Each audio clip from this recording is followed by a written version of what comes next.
రాత్రి సంగీత యాదవ్ అనేటువంటి మహిళా కార్పొరేటరు, సోమాజిగూడ చెందిన కార్పొరేటరు వాళ్ళ భర్త శ్రీనివాస యాదవ్ను క్యాంప్ ఆఫీసులో కాంగ్రెస్ పార్టీ వాళ్ళు నవీన్ యాదవ్ అనుచరులైనటువంటి గొంటి సాయినాథ్ అనేటువంటి రౌడీలు విపరీతంగా వాళ్ళ పార్టీలో కొనసాగుతున్న మహిళా కార్పొరేటర్ భర్తను రాత్రి విపరీతంగా కొట్టిండ్లు.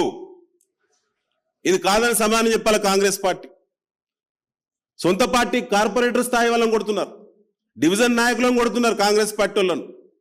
మేము చెప్పేది అబద్ధమైతే నియోజకవర్గంలో ఉన్న కాంగ్రెస్ పార్టీ ప్రచార బాధ్యులందరూ ఒక వేదిక మీద కూర్చొని మేము ఎవరిని కొట్టలేదని చెప్పండి. ఈ రకమైన వీడియోస్, విజువల్స్ ఎక్కడెక్కడ కాంగ్రెస్ పార్టీ గుండాయిజం చేసిందో జూబ్లీహిల్స్ నియోజకవర్గంలో అన్ని కూడా బీఆర్ఎస్ పార్టీ కలెక్ట్ చేసింది. దీని కౌంటర్ ఎవరైనా కాంగ్రెస్ పార్టీ మాట్లాడితే ఖచ్చితంగా మళ్ళీ ఆ వివరాలన్నీ కూడా ప్రజల ముందు మేము పెడతాం.